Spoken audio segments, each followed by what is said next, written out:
Dediniz geyimə görə qarşılanır, ağla görə Bəli. yola salır. Bu o qədər də yalan bir söz deyil. Bu həqiqətdir. Və etika, estetika elmi həmişə birlikdə yürüyür. Xoş gördük Günel xanım, necəsiz? Xoş gördük, təşəkkür edirəm. Həmişə yaxşı olun. Mən sizi bir dəfə dinləmə şansını əldə eləmişdim radioda və çox diqqətimi çəkmişdi bu mövzu. Əslində heç də bu qədər dərin olduğunu düşünməmişdim. Yəni əlbəttə ki, çox gözəl bir şeydir etiket qaydalarını bilmək, düzgün salamlaşmaq, düzgün özünü təqdim etmək, amma bu qədər dərin bir elm olduğunu heç vaxt düşünməmişdim. Gəlin ilk olaraq mövzumuza başlamadan əvvəl bizi dinləyənlər sizi tanısın, sonra mövzumuza başlayaq. Təşəkkür edirəm. Diqqətinizə görə, diqqəti cəlb etmişiksə, bir məsələ ki, insanın özündə yoxdur, onu görməyə mümkün deyil.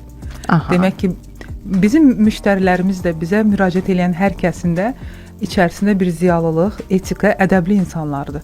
Və onu inkişaf elətdirmək üçün eləyirlər. Və bunu görənlər üçündür bizim elm. Etika Akademiyası 10 ildən artıqdır fəaliyyət göstərir. Biz Avroviziya, Avropa oyunlarını hazırlaşdıran, minlərlə gənci hazırlaşdıran təlimçilərik. Aha. Daha sonra bir çox şirkətlərə, bir çox dövlət qurumlarına hüquq müstəvisində, tibb müstəvisində peşə etikası və xüsusi etiket üzrə təlimlər veririk. Əsas məsələ ailə institutlarıdır. Mənim də ən çox sevdiyim bölmə. Ailələr, övladlar, çünki bəzi vərdişlər uşaqlıqda aşılananda təbii hal alır. Bəzilərini isə biz məcbur olaraq gözləməliyik. Və məcburiyyət bizi yorur. Bəzən etiketin süni halları da var. Əgər sizin içinizdən o hərəkət etmək gəlmirsə, amma siz məcbursuz. Olur belə hallar, işgüzar dünyada. Günün sonunda çox yorğun olacaqsınız. Bəli, olur belə hallar. Məndə olan məlumata görə siz Böyük Britaniyada insan resursları üzrə diploma sahibsiniz. Eyni zamanda orada təhsilini almısınız bu məsələnin. Bununla da bağlı müzakirə eləyəcəyik. Çünki mənə çox maraqlıdır ki, dünyanın hansı nöqtələrində bu mövzuya bu qədər ciddi yanaşılır və Azərbaycanda nə qədər müddətdə artıq bu proses inkişaf etməyə başlayıb. Amma ilk olaraq əslində birinci sualımı bu yöndə vermək istəyirəm ki, etiket deyəndə çoxları bunu formal bir davranış kimi başa düşür. Doğru salamlaşmaq, bəli, mən daxil olanda otağa salamlaşıram, qayda qanun kimi qəbul edirlər ki, bu olmalıdır, özünü belə təqdim etməlisən də. Amma sizcə etiketin mahiyyəti nədir? Etiket və etikanı gəlin ayıraq. Aha. Etika fəlsəfənin böyük bir qoludur. Xeyir və şərin seçimidir. Bu etika fəlsəfəsi dünyaya hüququ verib, hakimlərimizi verib, polislərimizi yaradıb, digər qolu tibb dünyasını yaradıb və bir qolu da təbii elmlər, fizika, biologiya elminin sahibidir. Yəni etika fəlsəfəsi bu üç istiqaməti birləşdirir. Xeyirlə şərin seçimi və anlanması üçün olan bir düşüncələrdir, yoldur. Amma etiket qaydaları sizin davranışınızın özünüzü ifadə etmək qabiliyyətini nümunəsidir və ətrafa zərər vermədən davranışların köklənməsidir. Sizi rahatsız etmədən mənim yemək yemək mədəniyyətimdir. Ətrafı zibilləmədən çöldə gözəl gəzmək, ailə ilə vaxt keçmək mədəniyyətidir. İnsan iş dünyasında biznes etikası var, biznes əxlaqı var. Bir şey söz verildisə, hüquq müstəvisində də imza atılır. Bəzi kontraktlar var ki, insanlar bir-birinə söz verərək də irəliləyir. Bu sözə sadiqlikdir. Bu insan haqlarının və əməyinin qorunmasıdır. Bunların hamısı biznes etikasına aiddir. Etiket isə sağ əllə bıçaq tutular, sol əllə çəngəl tutular. Pencəyin düyməsi hara qədər açıq ola bilər. Qalstukun enliliyi, məsələn, pencəyin enliliyin qədər olmalıdır. Qadınların iş dünyasında əynində mütləq şəkildə corab olmalıdır. Ayaqqabının burnu bağlı olmalıdır, arxası da bağlı olacaqdır. Salam verən vəzifəcə böyük insan birinci salam verər. Vəzifəcə kiçik adam rəhbərə yaxınlaşıb necəsiz sualını verməməlidir. Çünki vəzifə məsuliyyəti çox olan adamdır. Onun məsuliyyətindədir ki, əməkdaşların necə olduğunu bilsin və bununla bağlı tədbirlər görsün. Aşağıdan yuxarı verilməyən və vaxt oğrusu edən gərəksiz söhbətlərdir. Bizim Azərbaycanda milli etiket çox zəngindir. Və biz yəni həmişə atamızı, anamızı, dədəmizi, babamızı, nənəmizi soruşarıq, zəng eləyərik ki, nənə, dədə, necəsiz? Amma İş dünyasından bunu səhv salırıq. Bəzən müdürü görəndə onu özümüzün böyüyü yerinə qoyuruq və babamıza elədiyimiz mədəniyyəti düşünün rəhbərə də eləməliyik ki, mən soruşmalıyam müdürdən. Müdür necəsən? Burada fərqliliklər var. Bu fərqlilikləri də öyrənəcəyik. Hamısının əsasında, bu davranışların əsasında sizi sağlam saxlayacaq, sizi çox uzun ömürlü və yaxud da sizin asan öyrənməyinizi, sizin həyatınızı gözəlləşdirən amillər öyrənilib elm tərəfindən. Ondan sonra o etiket qaydaları tələb edilir. Yəni mən bunu etmirəm deməklə çox cahil yanaşmadır. Bəziləri deyirlər ki, mən beləyəm, təbiiyəm. Bəzi insanların təbii halı o qədər qobuddur ki, qarşı tərəfin incitdiyindən heç xəbəri yoxdur. Qarşı tərəfdə yatan bir uşağı, ailədə yatan digər qonşuda bir xəstənin olduğunu nəzərə almadan öz evində səs-küy elə tənzimləyir ki, çölə də çıxır bu səs-küy. Sənin səs-küy eləmək haqqın var. Öz qapından o səs çıxmadığı qədəri ilə. Amma o qapıdan keçdiysə, başqasının evinə daxil olmuş olursan. Bunlar həm birgə yaşamaq mədəniyyətini, həm də birgə işləmək mədəniyyətində gözləyir. Qazandığımızı əyləncəyə verək, sağlığa verək, qazandığımızı gedək bizim gərəksiz işləmlərə vermək. Əslində siz maraqlı bir ümumi giriş elədiniz. Mən amma bunu bir söhbətimizi iki yerə bölmək istəyirəm. Bunu həm işgüzar tərəfdən, həm də vurğuladığınız kimi ailə içi, ailə məsələləri ilə bağlı.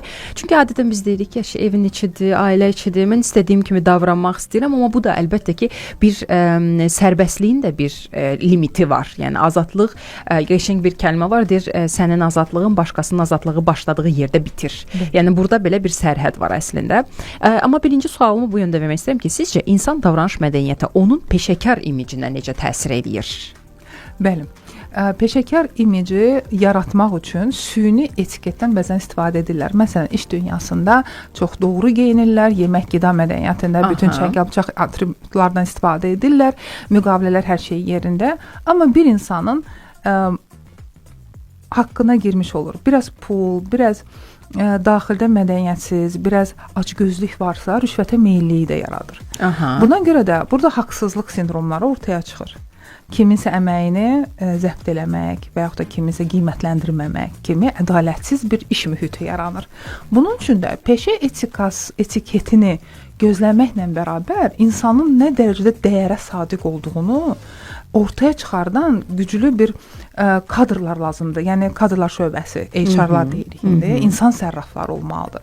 Bir vəzifəyə bir işi təyin eləyəndə o insanın protokolu gözləyəcək. Amma insani keyfiyyətlər, yəni xeyirlə şəri ayıra biləcək səviyyəsini ölçərək də o təyinatlar getsə, düşünürəm ki, bir çox məsələlər təbii halı ilə yox olacaq.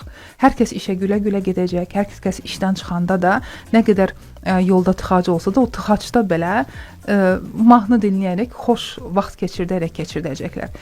Bizim əslində etiketə, etika akademiyası olaraq müdaxiləmiz etiket qaydalarını hamı bilir.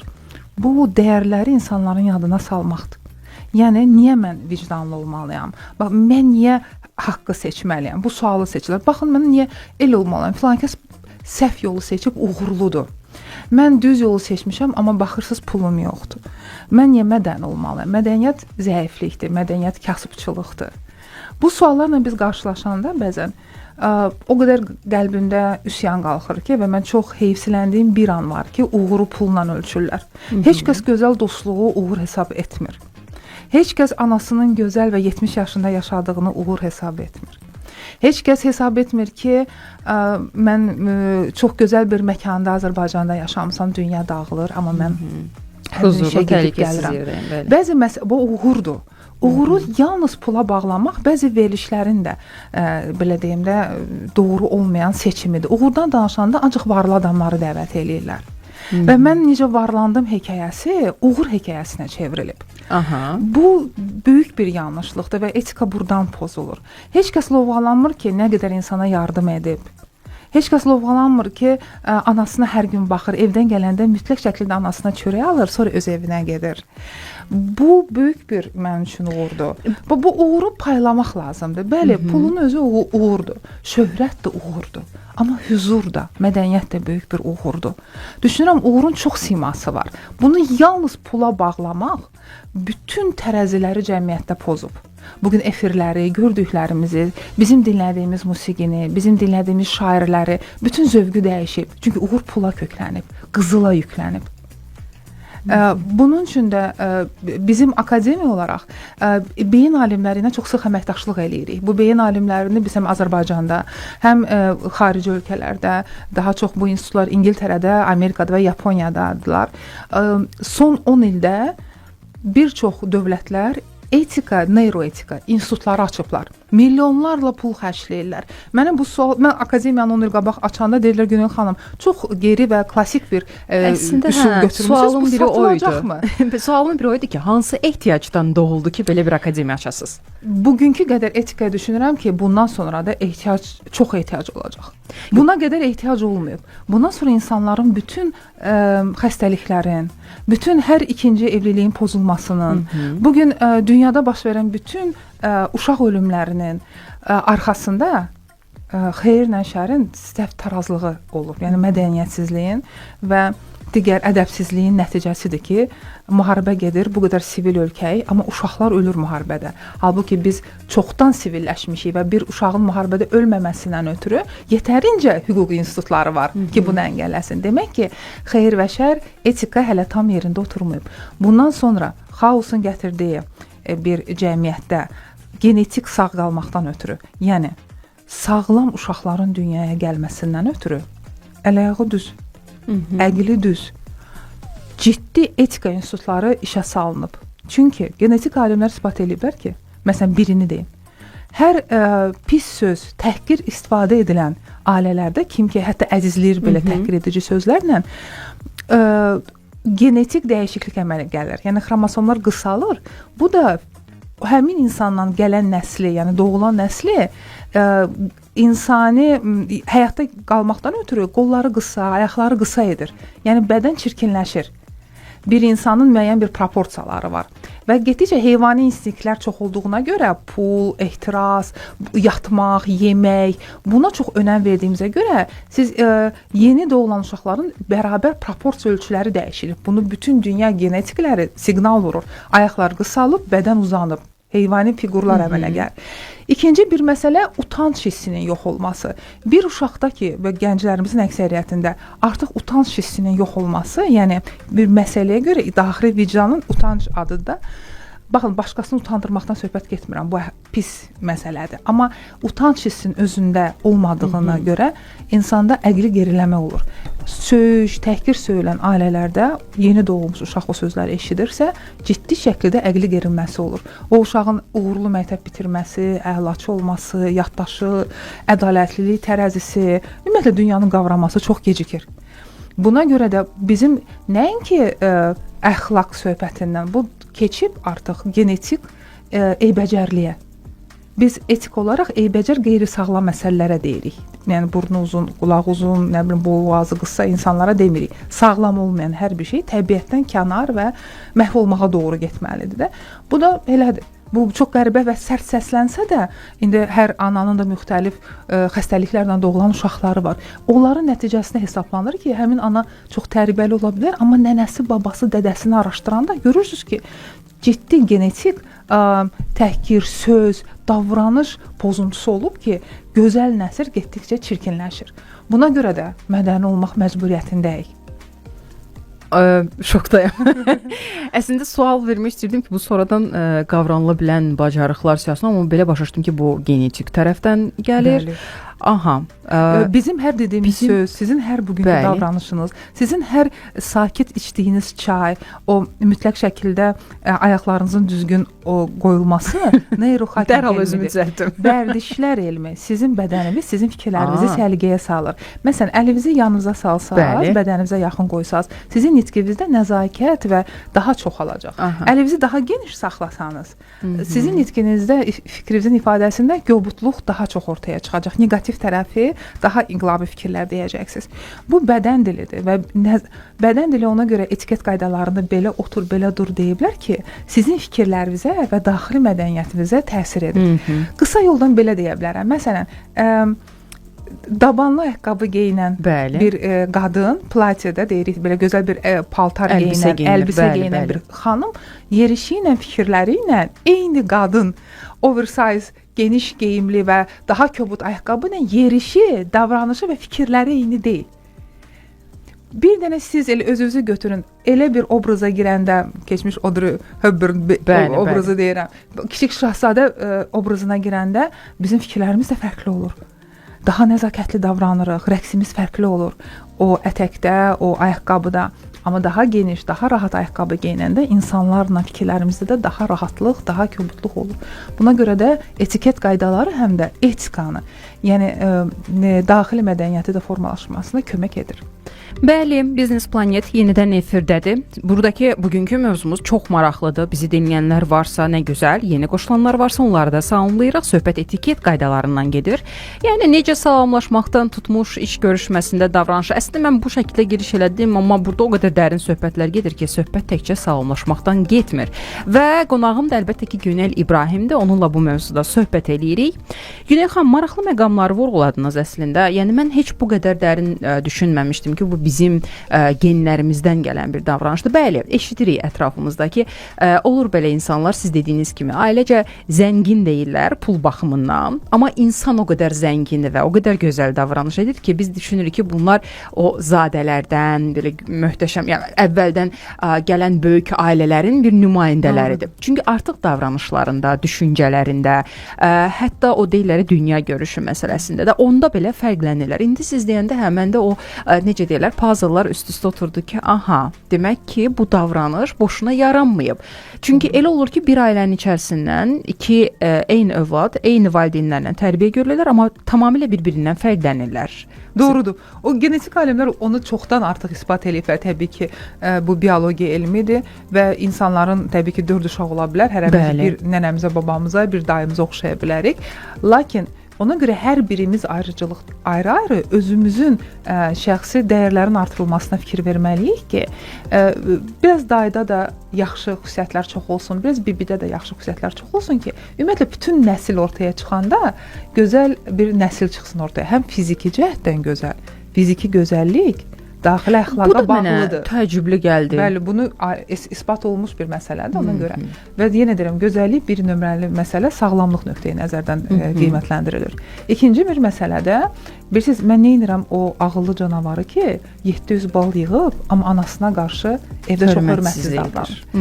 Buna görə yalnız savad, mədəniyyətsiz savad, yəni insana əxlaq öyrətmirsiniz, ədəb öyrətmirsiniz, amma savad verirsiniz, bu ağıllı canavardır. Bu vətəninə də xidmət eləməyəcək onun biliyi, pula xidmət eləyəcək.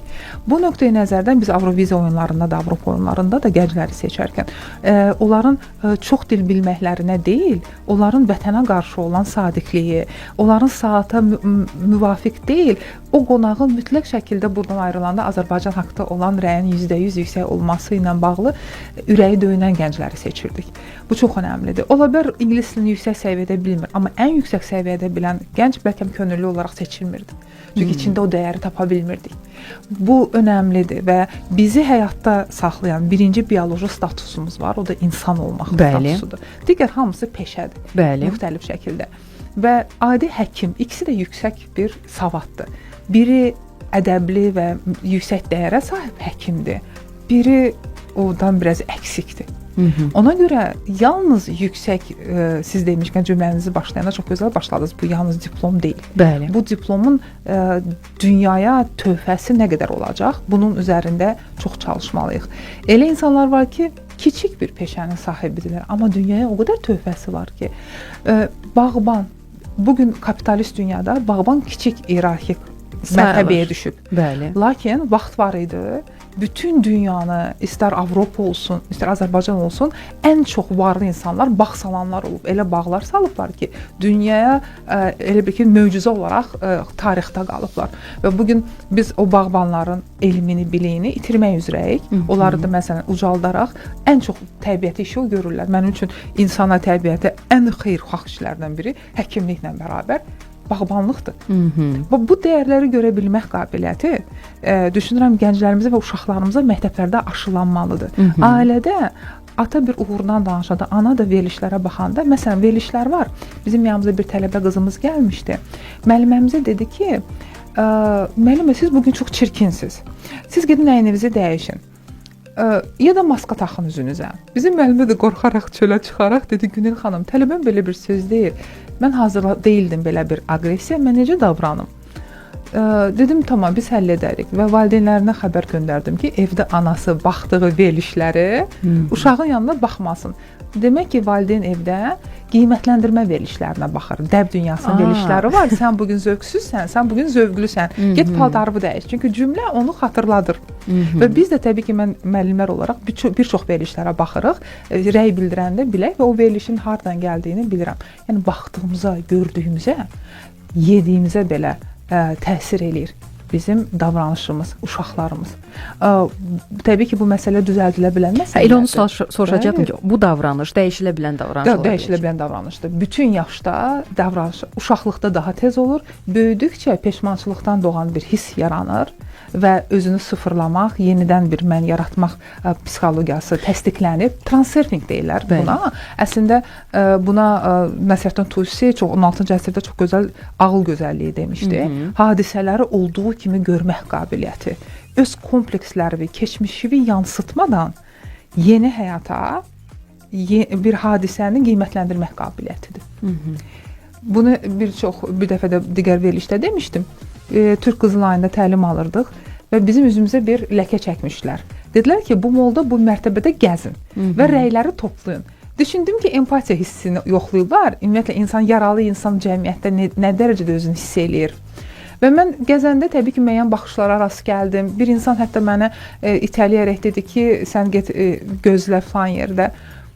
Qalxdıq, bir qız var idi, hətta ağlayırdı, ona qarşı kobudluq olduğunu düşünmüşdü. Güzgünü göstərəndə bizim üzümüzdə çəkilən ləkə yox idi. Halbuki bizə gözəl bir ləkə ilə, birimizdə yanıq ləkəsi, birimizdə yara ləkəsi çəkərək yola salmışlar. Biz düşünərək ki, biz gözəl deyilik, çıxdıq. Və güzgünü göstərəndə bizim üzümüzdə sən demə axırda vurulan fiksator ləkələri yox edən bir maye imiş. Mən düşünərək ki, mənim üzümdə ləkə var, insanları, hərəkətlərini qiymətləndirirmişəm. Bu elə bir dərs oldu bizə ki, mənim özümdə psixoloji bir şeydir. Biz çölə çıxarkən belə davranırıq. Biz beynimizdə nə varsa, özümüz haqqında nə düşünürüksə, qarşı tərəfi də elə qiymətləndiririk. Bu sümüyümüzə qədər mənim o zaman işlədi ki, ağıl gözəlliyi nədir? Hadisələri, baxın, kompleksləri və inandıqlarını yansıtmadan görmək qabiliyyətidir. Bu çox yüksək bir insanlıqdır. Buna görə də bir çox hakimlər həmişə beyin məşqləri verirlər. Buna görə bir çox hakimlər, prokuratorda olan insanların genetikasında cinayət yoxdursa, onlar ancaq işləyə bilirlər. İşə götürülürlər. Həm genetik yaddaş anlayışı var, həm də genetik yaddaşda əgər mənim babam kimisə öldürübsə, mən 7 nəvəsiyəm, mən prokuror ola bilərəm və xeyr. Çünki yaddaşımda, genetik yaddaşda cinayətkara qarşı rəhm hissim formalaşa bilər. Yadımda qalıb o. Bu nöqteyi nəzərdən həm genetik yaddaş, həm ağıl gözəlliyi, elmi, etika nədir? Dəyərlərə sadiq qalmaq. Əsas rollarından biridir ki, insanları qiymətləndirməmək. Bir çox verilişlər var, insanları qiymətləndirməyə çalışırlar. Hər zaman o verilişlərə qarşı olmuşam, həm də çıxış etməmişəm dəvətlərə baxmayaraq. Məsələn, sən pissən, sən yaxşı, sən səhv elədin, sən düz elədin. Bunun özü qeyri-mədəniyyətsizlikdir. O ekspertlər oturub deyirlər, sən səhvsən, ictimai qınaq var. İctimai qınaq qədər mədəniyyətsiz ikinci heç nə yoxdur. Bir insanın səhv və yaxud da düz olduğunu hamının içərisində demək qədər narsisizmə bənzədə bilərəm. Məsələn, o xəstəliyə başqasını alçaltmaqla özünün ucalığını göstərmək prinsipinə uyğundur. Mədəni insan, həqiqətən kübar insan heç bir zaman başqasının yanında deməz ki, sən səhv elədin. Tək fürsət olsa, soruşan olsa ki, mənim qiymətləndir, səni böyük bilirəm, bunu düz elədim, deyə bilərik rəyimizi təbii ki, dostumuzsa deyə bilərik. Amma başqasının yanında ictimai qınaq qədər mədəniyyətsiz heç bir məsələ yoxdur və mən çox istəyərəm ki, bu verilişlərin gələcəkdə efirlərimizdə olmasın. Bizim uşaqlarımız qeybətçil olur. Bizim gənclərimiz, qızlarımız ona buna barmaq göstərərək başlayır onun geyimini, keçimini, danışığını qiymətləndirməyə. Bullying əmələ gəlir məktəblərdə, əzmək xüsusiyyəti əmələ gəlir. İctimai qınaq, uşaq bilmir ictimai qınaq nədir, əzməyə başlayır. Öz-özlərini bir ictimaiyyət qururlar və məktəbdə bir-birinə əziyyət verirlər, güclülər və zəiflər əmələ gəlir. Bu nöqteyi nəzərdən bunun o qədər bir dalğası böyüyür, elə yerlərə gəlir çatır ki, reytinq qazandırmadan verilişlərimi, baxdıqlarımı seçərək mən çox şey dəyişdirə bilərəm. O qədər azad və gözəl ölkədə yaşayırıq ki. Və bu azad ölkədə hardan bilirəm? Çünki bir çox ölkələrdə, xarici ölkələrdə oxumuşam, təhsil almışam, yaşamışam, gəlmişəm. Ən yaxın ölkələrdə daxil olmaqla heç yerdə bu qədər azad internet yoxdur. Bir yerdə ki, siz hər sayta daxil ola bilirsiniz, hər yerdə məlumat əldə edə bilirsiniz. Bundan böyük bir azadlıq yoxdur, informasiya azadlığı. Sizin beyniniz sadəcə seçim etməlidir. Mən nəyə inanım, nəyə yox. Və bu qədər azad bir ölkədə, azad bir internet məlumat azadlığı olan bir ölkədə sizin mütləq şəkildə imkanınız var, verilişləri seçəsiniz. Hansı verilişdə ailə bugün oturub baxacaq? Hansı multfilm, hamısı verilişlərə baxacaq. Dünyanı mı gəzəcəyik bugün ailə ilə? Bugün Kanada mı kəşf edəcəyik? Afrika mı kəşf edəcəyik? Və yaxud da oturub kimin pis geyindiyini, kimin bahalı geyindiyini müzakirə edəcəyik. Yaxşı bir söz var. Geyimə görə qarşılayıb, ağlına görə yola salmaq. Mən istəyirəm indi WhatsApp nömrəmizi xatırladım. Çünki çox maraqlı bir söhbət gedir. Düşünürəm bizi dinləyənlər də bu mövzuda öz fikirlərini söyləyə bilərlər. WhatsApp nömrəmiz 099 1887. Mənə maraqlıdır bizi dinləyənlər necə bəs? Ətrafındakı insanlar haqqında nə düşünür? Özümüz haqqında dürüst olmuruq. Ona görə ətrafımızdakı insanlar haqqında soruşacağam ki, sizcə ətrafdakı insanlar elə geyimə görə qarşılayıb ağla görə yola salırlar, yoxsa elə ağlına görə qarşılamış olurlar? Bu sözü əbəs yerə demədim. Çox maraqlı bir. Əslində biz biznes aləmindən söhbət eləyəcəydik. Amma çox yaxşı bir məqamdan başladınız ki, hər şey əslində elə uşaqlığımızdan, ailəmizdən başlayır. Bizim gələcək üçün formalaşdıracağımız bir cəmiyyət var və əvvəldən biz yaşadığımız dövr başqa bir dövrdür. Biz internetə bu qədər rahat əlçatan olmamışdı və uşaqlığımız bizim küçələrdə oynamaqla, plastik qablardan özümüzə qablar düzəltməklə, gəlinciklərimizə özümüz geyim tikməklə və onları səsləndirməklə bir-birimizin evinə qonaq getmək oyunları ilə oynamışıq. Amma indiki uşaqlar tam fərqli bir oyunlarla oynayırlar. Onlar üçün, misal üçün mən öz bacımın uşaqları ilə danışdığım zaman onların oyuncaqlarını danışdıraraq onlarla ünsiyyətdə olanda bu onlara çox təəccüblü gəlir və başlayırlar özləri oyuncaqları ilə oynamağa. Görsən ki, onların təsəvvür dünyası belə tam fərqlidir. Yəni bu oyuncaq danışa bilər deyə bir anlayış formalaşmır da. Körpə uşaqdır da, bu onda bizim aşıladığımızdır. Və çox təəssüf hissi ilə vuruluram ki, bugün mən də televiziyanı, bizim yerli televiziyalarımızı aça bilmirəm. Yəni orada gedən verilişlər, istər sosial şəbəkələrdə belə gəlmirlər. Gülməli mi desəm, gülmək də olmur. Çox acınacaqlı bir vəziyyətdir. Burada fikirləşsən ki, biz bu insanlarla eyni bir cəmiyyətdə mi yaşayırıq, yoxsa mən hara baxıram ki, onları görməmişəm. Bilirsiniz, mənim bu əvvəl çox üzr istəyirəm. Bu sualımı ona görə gətirmək istəyirəm ki, bu davranış bizdə əvvəldən olub, yoxsa bu verilişlər mi sayəsində bu qədər bizim istər sosial TikTok platformasındakı davranışlar olsun. Mən suallarımı kənara qoydum. Artıq bir rəsmi söhbətləri qoydum, keçdim digər məsələlərə. Birincisi, nə düşünürsünüz bununla bağlı? Çox geniş bir mövzuya toxundunuz. Çalışacağam qısa, lakanik cavab verim. Yox, vaxtımız var, buyurun. Lakin, buyurun. Yəni o qədər genişdir ki, mən özüm girəndə bu məsələyə çıxa bilmirəm. Birinci məsələyə baxaq ki, dediniz geyimə görə qarşılanır, ağla görə yola salır. Bu o qədər də yalan bir söz deyil. Bu həqiqətdir. Və etika, estetika elmi həmişə birlikdə yürüyür. İnsanın göz vasitəsilə gördüyü hər bir şey onun algılama, yəni qavrama və təəssüratların idarə edilməsində böyük rol oynayır. Biz birinci göz gəlir, sonra qulaq, aşağıda da dil, ağız. Həqiqətən gözün məlumat və təəssüratlara gücü elm cəhətdən də isbat edilib 68-70%. Bəli. Görüntü olaraq və görüntünü düz öyrənməkdən ötürü elmlər var. Sağlam adamsınızsa ilk təəssüratınıza inanacaqsınız gördüyünüzə. Bugün geyim ona görə, ölçülər ona görə ölçülüb, etiket qaydalarına görə geyim mədəniyyəti o gözün qəbul elədiyi qavrayışı sisteminə görə qurulub. Lakin bugün artıq virtual reallıq və argumental reallıq ortaya çıxıb və biz gördüyümüzü belə inanmamaq dərəcəsinə gəlmişik. Bəli, virtual eynəklər və ya da qologrammalı bir məsələlər ortaya çıxıb və bu məsələdə əgər elə bir dövrə gəlmişik ki, gözümlə görəcəm, amma bunun həqiqətə uyğun olmadığını bilən zəka lazımdır. Yenə qayıdıram Nəsrəddin Tusiyə, əxlaqi nəsrimizi yazan, ədəb kitabımızı yazan alimimizə. Nəsrəddin Tusi həm gözəl riyaziyyatçı olub, həm də bilirsiniz ki, günəşlə ayın, yerin arasındakı məsafəni o zamana görə çox dəqiq ölçən, bugün də NASA-nın istifadə elədiyi formulaları ixtira edən adamdır. Nəsrəddin Tusinin dediyinə görə və bu zaman da onu göstərir, ağıl və zəka tamamilə fərqlidir. Zəka ağıldan bir pillə üstündür. Yəni biz ağıllı ola bilərik, oxuyuruq, hər bir şeydən istifadə edirik. Zəka seçim qabiliyyətimizdir. Öyrəndiklərimizi, gün ərzində aldığımız minlərlə informasiyanın bizə gərəkli olan anda mənə xeyirli olanı ortaya çıxartmaq qabiliyyətidir. Buna görə bəzən savadlı insanlar var, alimdirlər, amma həyatda uğurları yoxdur, heç nələr əldə edə bilmirlər, acizdirlər. Amma elə insanlar var ki, zəkalıdırlar, az şey öyrəniblər, amma o bilikləri ilə düzgün istifadə etməyi bacarıblar ki, yerində və zamanında zəka ona deyilir. Və bu zəkaya sahib olmaq bugünkü şəxsiyyətin, bugünkü müasir insanın bir nömrəli bacarıqlarından biridir. Zaten zəkaya sahib olmasa onun məşqləri də var. Zəkaya sahib olmasa bu qoloqramlı dünyada, çünki paralel olaraq başqa dünya yaradılır, nəyin həqiqət olduğunu, nəyin əla bir qoloqram olduğunu ayıra bilməyəcək. Və gözü ilə gördüyünə buna inanım və yaxud da bu həqiqətdir, həqiqət deyil, gözünün ayrılmasından ötürü zəka lazımdır. Bayraqdır, biri həqiqətlidir, biri qoloqrammalıdır. Hansı materiallıdır, onun üçün göz ayırtmalıdır.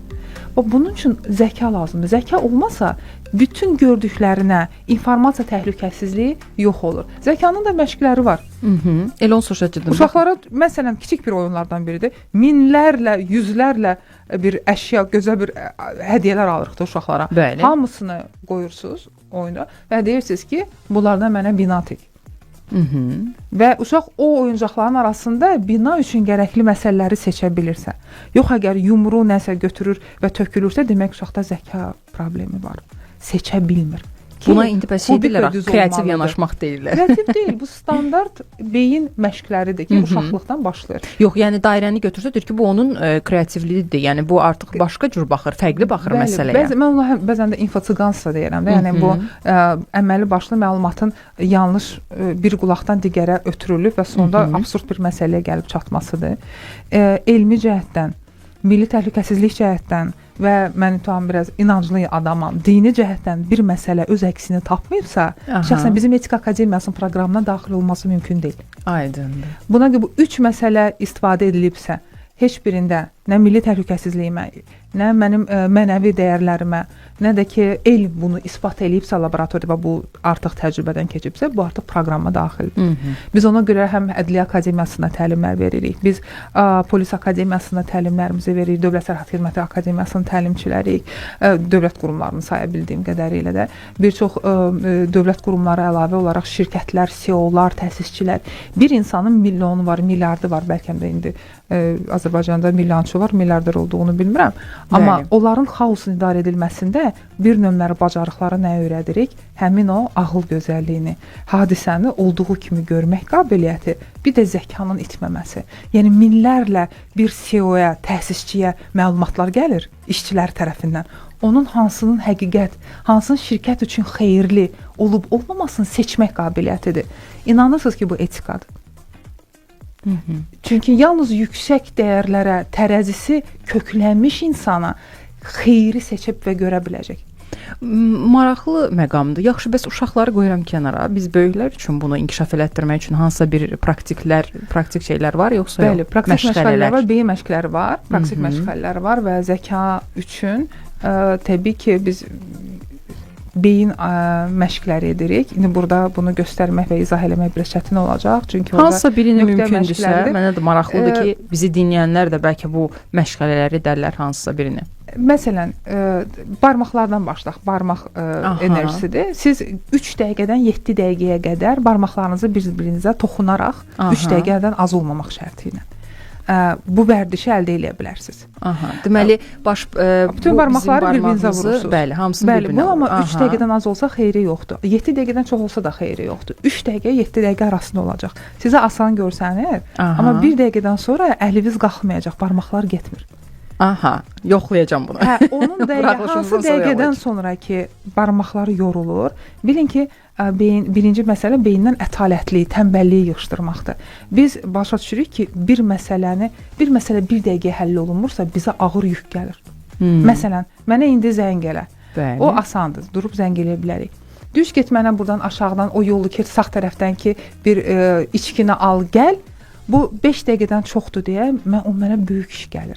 Barmaqları yoxlayana görəsiz ki, 1 dəqiqədən sonra əliniz yorulursa, 1 dəqiqədən tez həlli tapılmayan bütün məsələlər sizə böyük bir fil boyda şişirdirsiniz. Bu da depressiya salır, ağıl gözəlliyini götürür. Nə qədər bunu 7 dəqiqə qədər genişlənsəz, 7 dəqiqə ərzində həll oluna bilər bütün məsələləri yüngül həll eləyəsiniz. Nə maraqlı. Çox böyük bir klapan da götürür. Bu kiçik bir məşqlərdən biridir. Bildim. Daha yenə sonra də kiçik olsa dərin da yaddaş var. Siz dərin yaddaşınıza xaosda dəqiq qərar vermə qabiliyyəti var. Məsələn, aləm dəyib bir-birinə və sizdən sürətli şəkildə qərar tələb edir. Ən çox biznes sahiblərinə, sahibkarlara lazım olan bir bacarıqlardır. Bunun üçün bir məşqdən olmur, bir çox məşqlər var ki, xüsusi əl məşqləridir. Genetik yaddaşı ortaya çıxartmaqdır. Maya Angelou qaradərili Nobel mükafatçısıdır. O genetik alim olub, isbat eləmişdi ki, heç bir uşaq doğulanda məsum doğulmur. 40% yaddaşla doğulur. Yəni 10 min nəfərin ana-ata tərəfdən toplayaraq təxminən 8 nəslin həyatında olan bütün bacarıqlarını, müsbət və mənfilərini toplayaraq anadan olur. Yəni bizim əslində 10 min nəfərin beynimizdə təcrübəsi var. Və buna görə də əl məşqləri var ki, genetik yaddaşımıza bütün 10 min nəfərin təcrübəsinə müraciət edib ağlımıza düzgün fikir gəlməsi üçün xüsusi əl məşqləri var. O biraz gəlizdir. Buradan belə göstərim. Amma indi bizim YouTube kanalımızda baxa bilərlər sonra. Dərin yaddaşdır. Belə məşqlər var, biraz da fərqli şəkildə. Əl hərəkətləri ilə. Maraqlıdır. Bir sualımız var izləyicidən. Sərt, negativ davranan insanlara necə davranmaq olar? Böyük ehtimalla necə davranmaq deyər ki, yəni nəzakətli necə davransın ki, o insan bu hərəkəti etməsin. Yoxsa əks halda elə o da sərt davranardı deyə düşünürəm. Görürsünüz, negativ insan olmaq nə dərəcədə yaxşı deyil. Yəni ona cavab verməklə sizin ona heç bir fərqiniz olmayacaq. Yəni siz onu o qədər əks elətdirəsiniz ki, və mütləq şəkildə bir gün ona bənzəyəcəksiniz. Bəs necə eləsin ki, bu incə addımı həm çox siz bayaq dediyiniz kimi mədəni davranıb, amma onu yenə də əzirlər. Etikalı, mədəniyyətli insan əvvəldə, mədəniyyətin gücü odur ki, əvvəldən onunla səhv davranacaq bir mühitə düşmür. Qəşəng. Yəni heç bir zaman getdiyi yeri, restoranı, dostlar məclisini, tədbiri seçərək gedir. Zəka ona görə deyilir, seçim qabiliyyəti. Harda ki sizə qətiyyən o mühitdə olmaq, elə bir hal olması şansı yoxdur. Əgər mən bunu hiss təsadüfən edirlərsə, düşdümsə və bilmədiyim bir mənə elədisə, təbii ki, mənim əslində artıq əvvəl lap belə deyildim. Son illərimdə 4-5 ilə tam buna gəlib çatmışam. O insan o qədər yazığım gəlir. Deyirəm, gör bu necə stresslidirsə, gör həyatı necə çətindirsə. Bu insan ağıl gözəlliyi o qədər yerində deyil ki, insan kiminlə danışdığı, kimin səhv olduğunu, yanlış olduğunu artıq ayıra bilmir. En az ki, həmin anda onu hətta qucaqlamaq istəyirəm ki, necə kömək edə bilərəm sənə?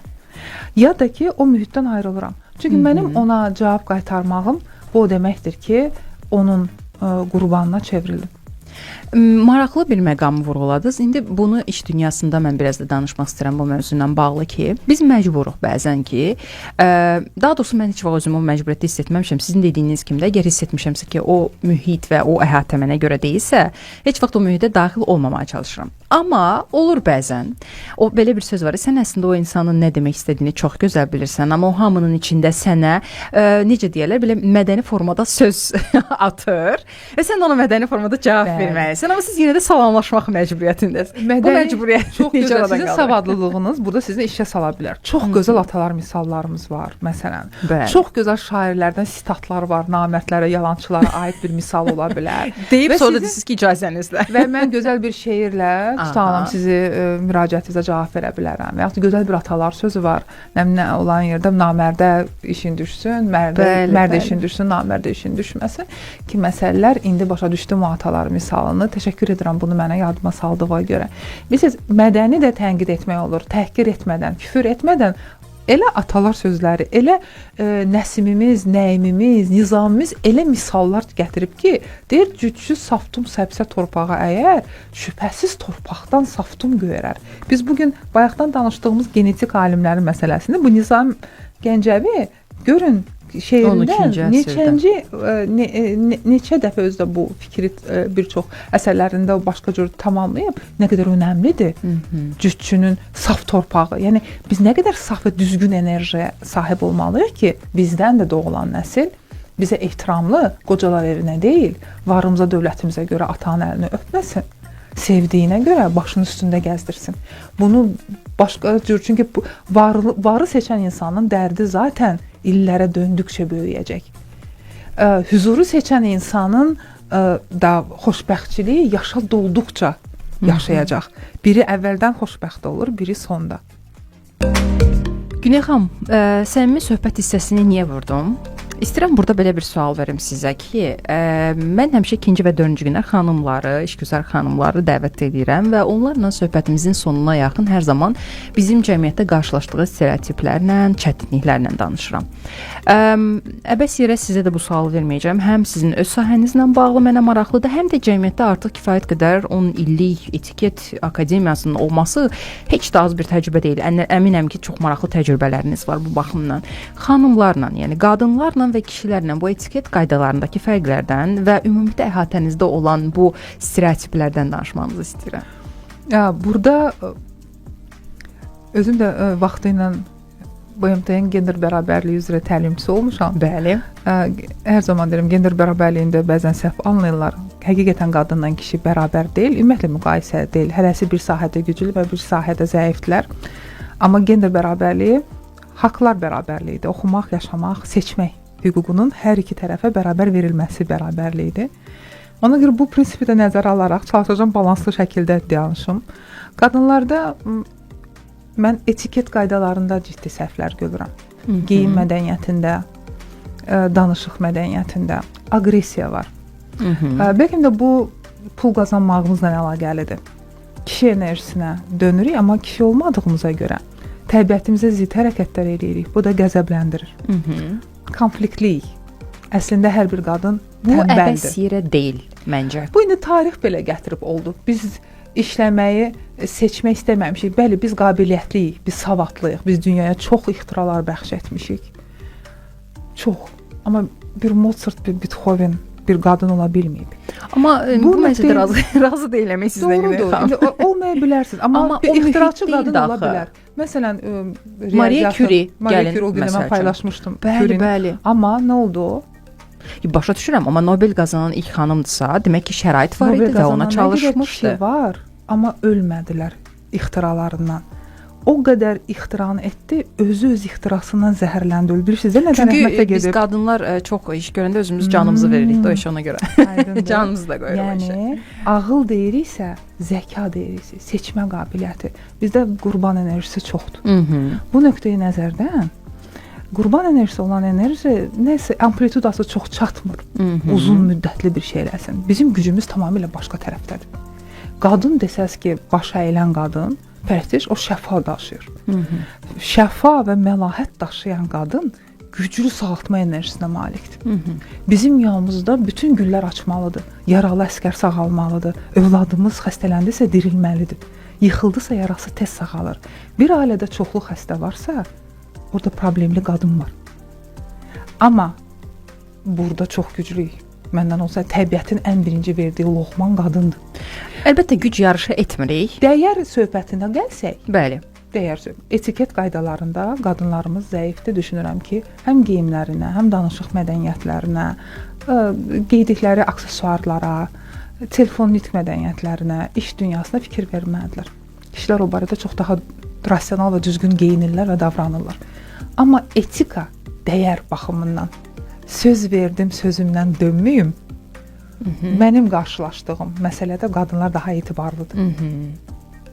Yəni, bir qadının müqaviləsiz belə söz verdiyi məsələdə sözünə sadiq çıxmaq məsələsi çox uzun müddətlidir. Kişilərdə o pul biznes dünyasında əsas məqsəd olduğuna görə daha çox qazanılan yer varsa, sizinlə sözləşməsini rahatçılıqla pozub və təbii ki, pul marağına görə gedib başqa yerdə müqavilə bağlayır. Amma qadın məni pis vəziyyətdə qoymayacağına görə ki, mən çox qazana bilərəm, amma Günel xanımı pis vəziyyətə qoyaram, o dəyərə sahibdir, onu buraxmır. Ona görə də nəsil böyüməsi, tərbiyə biz qadınlara etibar edilib. Kainat tərəfindən. Biz dəyərləri daha çox daşıdığımıza görə ötürə bilirik yeni Ona nəslə. görə ana daha çox sahib çıxır övladına, Ona görə nəinki. bu enerjini sərf eləmək, hər hansı başqa bir çöl işlərimizə mənim xüsusi qabiliyyətim var. Məsələn, inandırmaq qabiliyyəti. Mən özümdən deyirəm, elə bir qabiliyyətim yoxdur, amma məsələn mənim gözəl bir qabiliyyətim var pianino. Mənim gözəl bir tikiş, misal üçün. Hər qadının bir qabiliyyəti var, ixtirası. O qabiliyyətlər mütləq şəkildə dünyanı gözəlləşdirməlidir. Onsuz da bütün statistikanı aparmışam, qadınların vəzifədə çox olduğu ölkələrdə müharibə yoxdur. Razıyam, qadınların toxunduğu hər yer gözəlləşir. Lakini deməyin də. Lakini də küsürlər. Həmişə deyirlər Günel xanım, küsürlərlər prezidentlər də. qadın olsa nə olar? Deyirəm ki, prezidentlər qadın olsa bir çox ölkələr bir-biri ilə küsər. Danışmaz. Telefonlar qalxmayacaq. Heç kəslə danışmayacaq. Yox, elə deməyin ki, Lakin güclü tərəfimiz var. Biz niyə güclü tərəfimizi bərk etmirik? Mən bu məsələdə həmişə deyirəm, razı deyiləm ki, mən güc yarışını sevmirəm. Bəli. Qadın güclüdür, yoxsa kişi güclüdür yarışını etməm. Söhbət, yəni fiziki gücü qoyuram qırağa, lap mənəvidə də olsun. Bu insanın özünün böyümə şəraitindən, nə bilim, yaşadığı həyatdan, gördüyü mühitdən fərqli olan bir şeydir. Kimisi fiziki yenə də deyirəm, kənara qoyuram. Həmişə deyirlər ki, yox, fiziki də mümkün deyil. O yaxşı, yaradılışımız belədir. Biz incə varlıqlar, nə gözəl. Çiçək də incədir, amma bir otağa qoyunda bütün hər kəsin ab-havasını dəyişir. Amma mənəvi tərəfdən bu güc yarışını etmələri mənim xoşuma gəlmir də ən çox. Doğrudur. Məsəl üçün, dünən belə bir halla yaşandı. İndi adını çəkməyəcəm. Bir şəxs, hansı ki mən də izləyirdim o şəxsi, bilərək, bilməyərək, fərqi yoxdur, düşünmədən bir süni intellektlə hazırlanmış bir şəkil paylaşır. CV ilə bağlı ki, kimisi zəkasına görə, kimisi zəhmətinə görə, kimisi görünüşünə görə daxil olur işə və burada zəkası ilə, biliyi ilə, zəhməti ilə gedənlər, qapını döyənlər kişilər idi. Bir dənə karikaturada görünüşü ilə gedən xanım idi. Məsəl üçün bu mənə çox xətrimə dəydi ki, niyə? Yəni burada bərabərliyi axtarıram.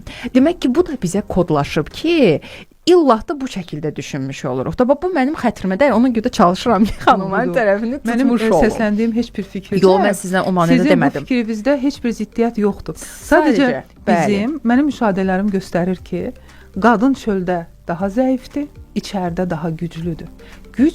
Fiziki güc zaten kişilər güclüdür. Mümkün deyil biz fiziki onlardan güclü olaq. İçmə olmaq da istəmirəm. Doğrudur, biz olmaq istəmirik. Xanımlar incə və zərif görünməlidirlər. Bizim gücümüz necə gücümüz? Bizim güc nədir? Bir şeyi dəyişdirmə imkanı. Bəli. Dəyişdirmə imkanımız və asan əmələ gəlir. Göz yaşsız. Həyatda qadın nə istəyir? Daha çox komfortda yaşasın. Qabiliyyəti varsa ifadə eləsin, rəğbət qazansın, övladı gözəl olsun. Bu istəklərin qızılları çox olsun, əşyaları çox parıldayan hər şeyi çox sevirik. Bu həm də bizim həyat zəmanətimizdir. Biz onsuz da Lady School və alicənab məktəblərimizdə həmişə kişilərə tövsiyə edirik. Qadına veriləcək hədiyyə düşünülməz mütləq şəkildə investisiya xarakterli hədiyyələr verirlər. Bu bütün alicənablıq məktəblərində yazılıb. Yəni elə bir əşya verilir ki, qadın onu həyat qarantiyası kimi saxlanır, kiçik və böyük. Bu nöqteyi nəzərdən qadın müəyyən yerdə çox güclüdür. Güclü olan tərəfi də, yəni həyatı dəyişdirə biləcək, öz həyatına toxuna biləcək tərəfi onun məlahətliyində və şəfasındadır. Əgər hirs varsa, əgər qəzəb varsa, cavab qaytarmaq varsa, əgər mühitdən ayrıla bilmir, dözür və cavab qaytarır, burada artıq ciddi xəstəliklər əmələ gəlir. Hər bir mühitdən sivil ölkədə yaşayırıq, ayrılmaq olur, hər bir işi tərk etmək olur, lakin sağlam qalmağı seçirsə qadın. Yəni hüquqlarınızı heç kimə tapdatmayın. Sağlam qurban, bəli, Küreynin o bayaq dediyim ölüm səbəbi mənim üçün 1-0 ulduzunu alır bir qadın olaraq ondan. Kəşf peşəsinə görə necə biz bəzən əsəblərimizi qurban veririk, təki bu maaşı evimizə çörək aparır, amma 40-45 yaşında əsəbi bir ana oluruq və uşağımız 50 yaşında bizim haqqımızda danışanda deyir ki, mamam yaxşıydı, amma bir dəfə belə bir söz dedi, mənim qəlbimdə qaldı. Bunu etmək lazım deyil. Etika Akademiyasında biz təlim sistemimizdə qadınlar üçün, bizim üçün, mən özüm üzərimdə inanılmaz dərəcədə işləmişəm. Və bu sahədə çox çətin də olsa, qəzəbi, qurbağanı gülə çevirməyin öyrədirik. O qədər asandır ki. Və insanları bağışlayaraq, çox maraqlıdır, bağışlayaraq bir insan daha səhv etmir. Biz düşünürük ki, səhv edəcək. Xeyr, siz onu tənqid edib peşman eləsəz, o səhvi bir də eləyəcək. Amma bağışlasanız, onun səhvini təkrarlamamaq şansı çox yüksəkdir. İkisini də istifadə edin. Birində tənqid edin və təhqir edin, dərsini verin. Birində də sadəcə bağışlayın. Görün ikinci hərəkət təkrarlanacaqmı? Maraqlı mövzumuz oldu. Dolu-dolu bir efir saatı keçdi. Təşəkkür edirəm dəvətimizi qəbul edib gəldiyinizə görə. edirəm. Çox sağ olun. Çox maraqlı bir söhbət oldu. Bəli, bizi dinlədiyinizə görə təşəkkür edirik. Çox maraqlı bir mövzu oldu etiket qaydaları ilə bağlı. Əlbəttə ki, düşündüyümdən də dərin bir mövzu oldu. Düşünürəm ki, biz bu mövzu ilə bağlı bir dəfə də müzakirə edəcəyik. Mən bu gün biznes dünyasına toxuna bilmədim, amma düşünürəm təməldə olan əsas məsələlərə daha yaxşı toxuna bildik. Çünki hər şey də onsuz da burdan gəlir və bizim uşaqlığımızdan, bizim övladlarımızdan gələcək cəmiyyətin daha da gözəl formalaşması üçün maraqlı mövzuların oldu. Bizi dinləməyə davam edən sabah yenidən saat 16:00-da eşidilərik. Hələlik.